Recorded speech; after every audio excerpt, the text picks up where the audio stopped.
call is, if as an individual your data has been not misused in any way, feel free to report to our office. Omedo ni duol no bende koro chano mayo lesen ni kembe kata oganda ma osebedo kadhi ataro gi chike mag duol no nyadinwoya. One of the issues we are considering to deal with the repeat offenders, one is to actually do away with their license. Number two is to collaborate with the Office of the Attorney General so that we have mutual legal assistance, because some of these companies are not based in Kenya. So when it comes to issues around investigation, we would require to enter into a mutual legal assistance so that in the country where this data is hosted, we are also able to undertake the investigation and actually then...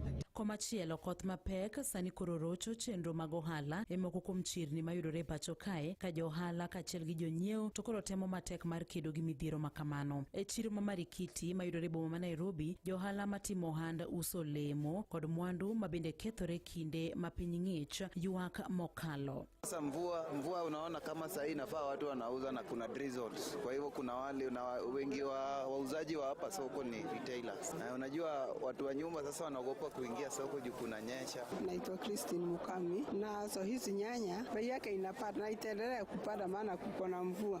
Na unaona sikika zinaharibika. Ikiharibika ni utupe. Na mvua pia imeharibu mingi si mzuri. Ile quality mzuri inauzwa bei kali. Na customer wana expect wakiona mingi hivyo kwa soko wana expect bei kuwe chini.